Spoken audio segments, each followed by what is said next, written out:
Het is waans die zo'n maaien, de doe dat. De Chinese webwinkel Alibaba voor 20 miljard naar de beurs gaat.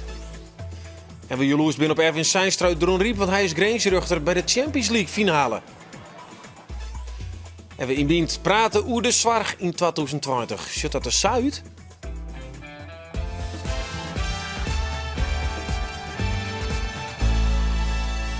Goeie morgen, zorg naar Bient. Aanzorgen we of een collage van plankjes een goede vervalsing is of toch echt een kunstwerk. Hoe komt het er nou achter dat dat een echte Kurt Schwitters is of niet? Dat is heel, daarmee onderzoek naar doen. De vlagen kennen u in Staren, want morgen iepent koning Willem-Alexander de nije Johan Frieso sloes. Als het goed is het nou die met het lange wachtje op die drokke dagen, want die koen de wachttijd bij die sloes wil oprinnen tot 4 uur. De nije sloes luidt jonke orde die het in de jaren 60 gebouwd werd. Staren is een van de belangrijke toegangspoorten van Friesland voor de skipveert en dus ook de watersport. In de 60 jaren werd besloten dat er bij Staren een nieuwe sluis komen moest, want de orde midden in het stadje koert net meer om. In 1966 werd de sluis klaar en kreeg het 2 jaar later de naam Johan Frieso sluis. Protest wie er ik, benauwd dat de toerist het stadje links liet zoeken, maar dat voerde al je wel wat daar. Het toerisme groeide en ik de Johan Frieso sluis waard gaandeweg eerder een obstakel was een uitnodigend gebaar. De wachttijden bij de sluis rond soms op rond 4 uren. De positie van Friesland als watersportprovincie kwam sowieso in de 90 jaren hield het meer onder druk te staan. Daarom werd besloten om vast te investeren in nieuwe viaducten, bregen en sluizen. De bouw van deze nieuwe sluis is een gevolg van dat besluit. Ja. En die hypermoderne sluis die houdt bootjemeesken naast alle romte. Hij is 64 meter lang en 18 meter breed.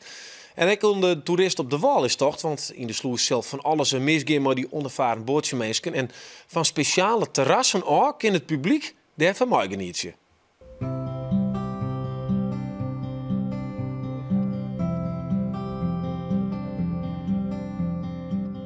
Ik heb een bericht voor jou. Die brengt hij eigenlijk niet herring meer. Het is de 4 versatje. Nou, ik vertel niet goed genoeg. Jij kan zelf ook een keepje. Kom wel goed, Jet. We slaan maar weer wat op die pasje. Nou, in ieder geval. Hey, goeie wacht verder. Ja, oké. Ontje. Nooit niks meer bij de honden? Ja, je moet de knop nog wel indrukken. De touchscreen is, maar die moet je nog wel indrukken. Maar dat wordt dan, en de boom naar beneden die moet je indrukt houden. Dus dat er iemand tot er de lucht naar vliegt en kijkt de boom op zijn kop, dan kerst hem nog loslaten en dan stapt het.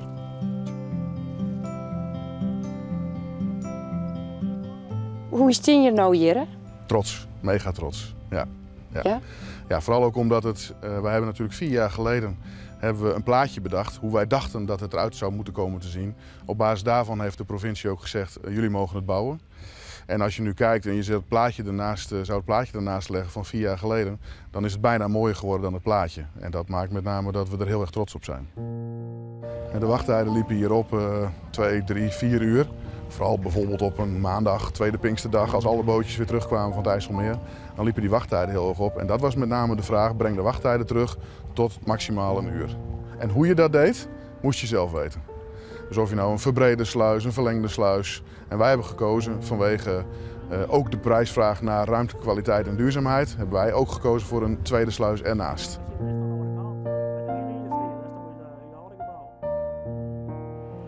En had je een beetje zelf inspraak gewoon in dit, hoe het hier komen zo? Nee, ja, we zijn wel leeshand en al, maar als het bedieningsgebouw hier komt, dus daar hebben we verder helemaal geen inspraak in gehad. Wat randzaken zijn we uit de praktijk bezonnen, daar hebben we nog wel eens, in ieder geval ik het wel een jong en daar jaren daar wat maar dingen. Ja, Rintje heeft meegedacht natuurlijk vanuit zijn oogpunt als sluisbedienaar. Die komt natuurlijk uit zijn ervaring heel veel dingen tegen. Ook de inrichting van het gebouw, hè, want die jongens moeten daar dagelijks werken. Dus ja, dan wil je ook een fijne omgeving. Dus ze hebben meegedacht over de kleurstellingen van het gebouw. Wat moet er op de vloer, wat komt er aan de wand, welke kleuren, welke materialen. Dus die hebben daadwerkelijk meegedacht. Ja.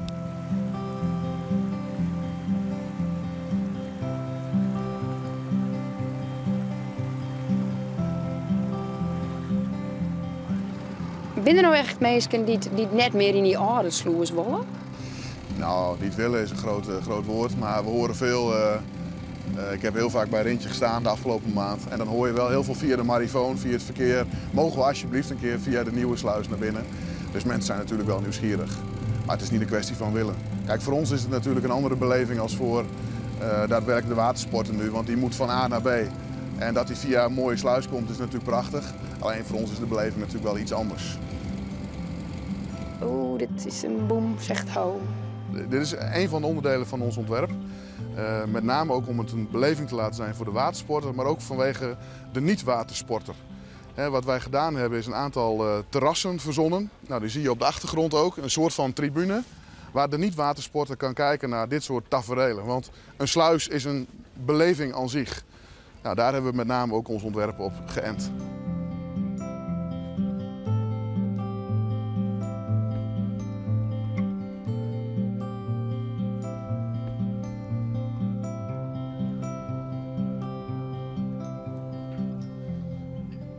En ben je grutsk? Nou, dat is een groot woord. Maar ga je net je vrouw even mij troon, zo van kom eens even poppie? Ja, die had je aan het pikken geweest. Jawel. Maar om dan te zeggen, ik ben groot, nee, ik doe je gewoon mijn werk en dat, mijn werk en als ik naar huis ga, dan neem ik mijn werk net maar naar huis. Het is zo'n ontzettend complex en dat kun je bijna niet uitleggen aan de mensen, denk ik. Het is zo'n ontzettend complex ontwerp geweest, ontwerptraject, om alles op elkaar aan te laten sluiten. Dat eigenlijk bij de jongens binnen ook, als je het hebt over de jongens binnen die het ontwerp gemaakt hebben, die het daadwerkelijk gebouwd hebben, dat echt de grootste uitdaging geweest is. Om alles op elkaar aan te laten sluiten. Is er nou ook zo dat Jim denkt van nou ja, dit is zo mooi, je mag een koning komen? Ja, dat is wel de kroon op ons werk. En we wilden ook niemand anders dan de koning. Dit is zo mooi, dit wilden we echt laten zien. Mede ook omdat hij hier privé gezien ook wel komt. Denk ik dat hij ook heel geïnteresseerd is hoe het geworden is. Ja, nou hij is welkom. Ja, zeker. Dan zal je er ook wel even heen willen om te zien hoe dat hier buiten is en hoe dat hier al wat draait en hoe dat werkt. Dus het zal me belusten. Hij zal ook een aantal vragen hebben. Als we op hecht te stellen willen hoe dat hier al gaat of niet is. En hoe vind je het dat er komt? Nou, hij komt wel eens vaker langs. Dus het staat vreemd in dat net dat er hier langs komt. Maar hier in het bedieningsgebouw komt, dat is wel de eerste keer, denk ik.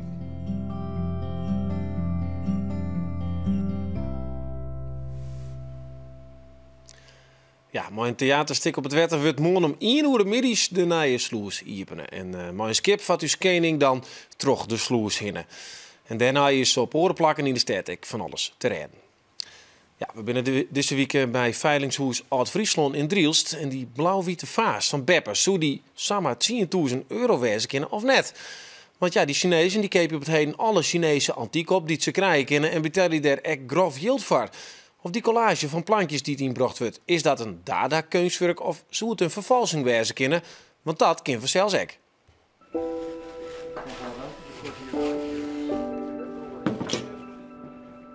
Een putsemmer. Ja, met ketting, alles erop en eraan. Ja. Nou, mooi antiek dingetje.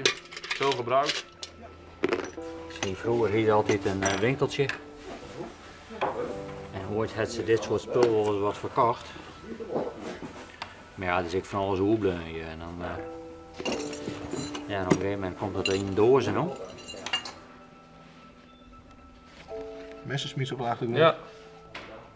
Het ziet heel mooi van. Dat kan best niet. Maar ook kerst het dus ik, want ik hier nog nooit, jongen. Nee. Komt uit de nalatenschap van de heer Dorhout. Oké. Wat een mooi werk. Kees Verwij, een hele grote naam. Ik heb niet zo heel verstand van, in ieder geval niet van deze schilderij. Dus ik ben benieuwd wat ze ervan vinden en of ze geveild kunnen worden. Die van Brouwer is goed en die van Ozinga. En die van Ozinga zal zo'n 400 tot 600 zal die opleveren. En die van Brouwer, die in de lijst staat, zal zo'n 200 à 300 euro opleveren. En de rest, dat is tientjes werk. Het gaat voor wat het gaat. Okay. Je ziet ook zo'n schilderijtje. Dat is, beetje Koet Swieters of zo. Ja, dat is een bepaalde stijl geweest. En hij hoopte waarschijnlijk nog dat het een echte zou zijn. Maar ik vermoed dat het niet Echt een constructivisme is in die tijd volgens mij veel van dit soort dingetjes gemaakt. Hey Jan, hoe komt het er nou achter dat dat een echte Kurt Schwitters is of net? Dat is heel, daarmee onderzoek naar gedaan. Ja, hoe doet dat? Met bepaalde galeries in de slag. En die echt werk hingen, hè, maar het is ik vergelijkje van, klopt het niet, waar komt het waai, wat is de achtergrond? Ja, bijvoorbeeld de inbrenger zei, ja, ik heb het al 50, 60 jaar lang heb ik het al bij mijn ouders in huis hingen, jongen. Dat zou het al bij meer. Dan zei hij, ja, ik heb het bijvoorbeeld 2 jaar heb ik het gekocht ergens. Dus dat is dus de achtergrond van de schilderij. En dat die man dan ook nog bijvoorbeeld een fotootje liet kennen van het ouderlijk huis uit de 30 jaren. En daar hing het dat schilderij op de achtergrond. Ja, dan is het verhaal rond. Maar dat is nu al van het syndicate natuurlijk net zo. Dus het is soms heel lastig. En bij kunst is het tot algemeen zo van tegengesteld wat de politie doet. Het is hier altijd schuldig, totdat het tegendeel bewezen is. Ja.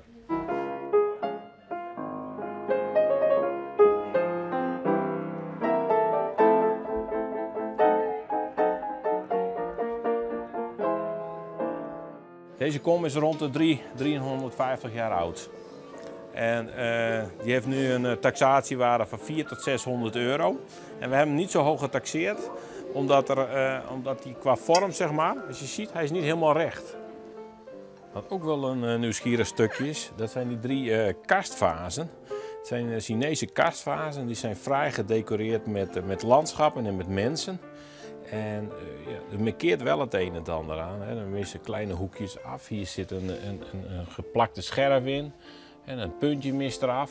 En toch hebben we op de kijkdagen daar heel veel Chinese klanten voor gehad. En we zijn heel nieuwsgierig wat dat gaat opleveren. Omdat het zoveel belangstelling voor was op de kijkdagen. Wat verzamelt u? Chinees. Chinees? Porselein? Ja, ik veil momenteel.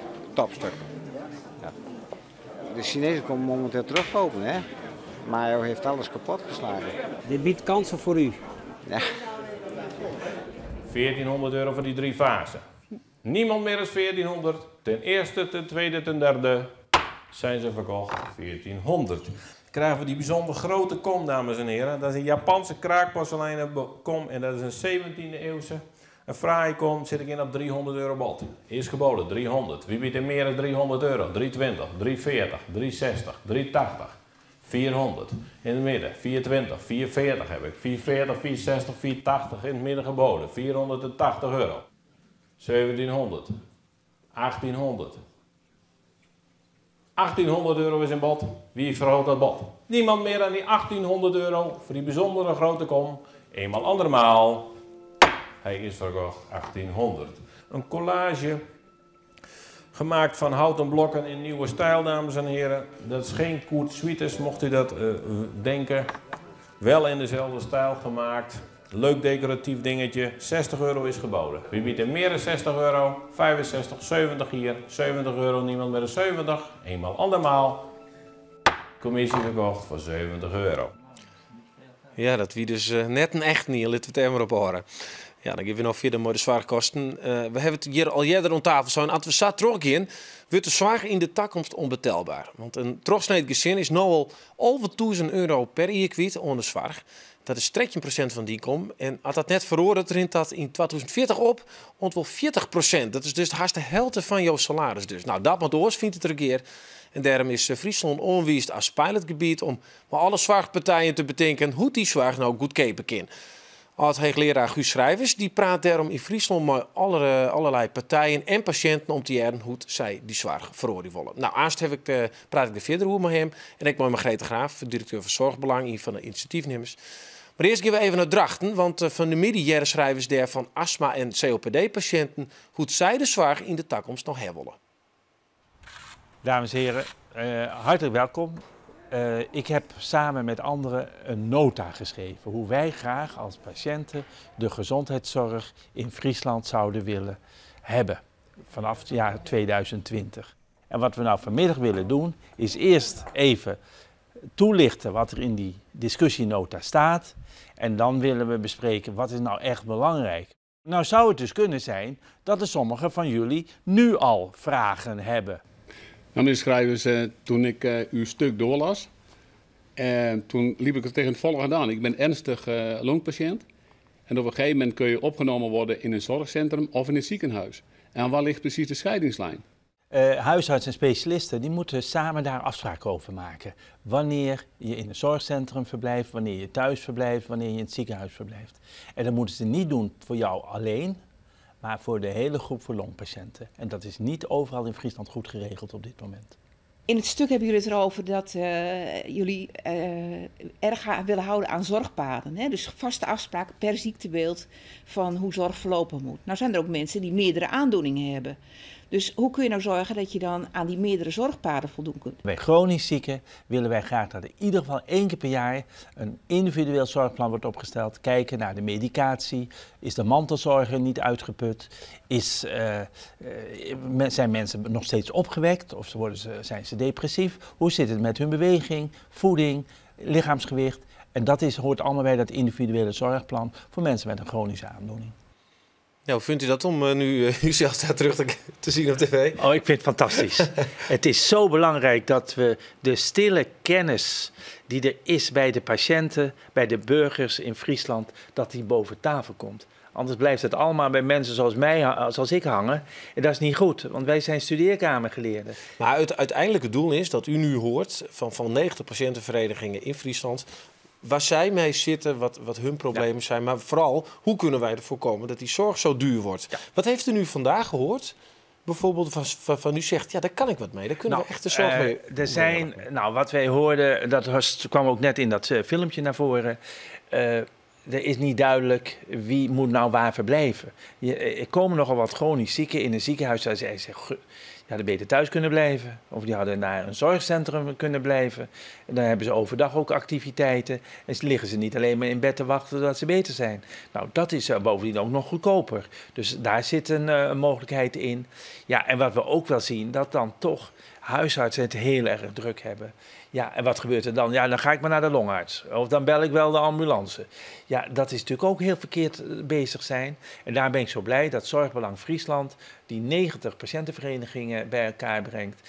Die mij ook de gelegenheid geeft om dan het hele Friesland door te gaan en te vragen, wat vindt u daar zelf nu van? Dat is een hele karwei, lijkt het me voor u. Ik leer heel Friesland kennen, meneer. Ja, maar alleen de zieke mensen, daar heb je er niks aan. Nou, er is nog een heel ander Friesland ook. Kijk, Zorgbelang is de georganiseerde patiëntenbeweging. Dit soort mensen, ik geniet daarvan. Die zijn zo wijs en verstandig. En er is vaak zo'n beeld van, ze willen allemaal een ziekenhuis om de hoek hebben. Nou, dat is helemaal niet waar.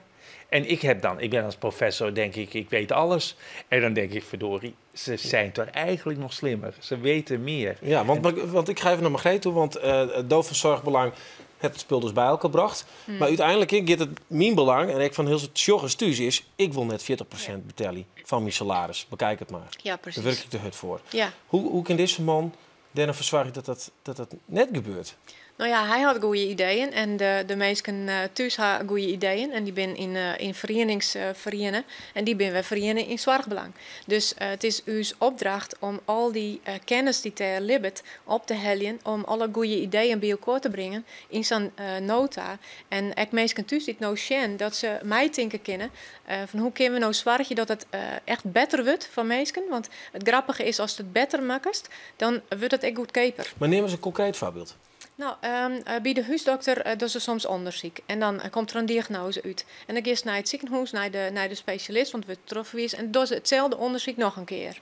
En de eerste keer is er heen en dan is een handjeskudde en even zegt ik ben mevrouw de Vries. En nou, zei de specialist, dan doen we deze onderzoek en ja, die hakkel gewoon, ja, ik maak ze toch nog een keer aan. Dus bijvoorbeeld de gist naar de dokter voor een bultje op een reg of zo, die onderzoekt dat? Ja.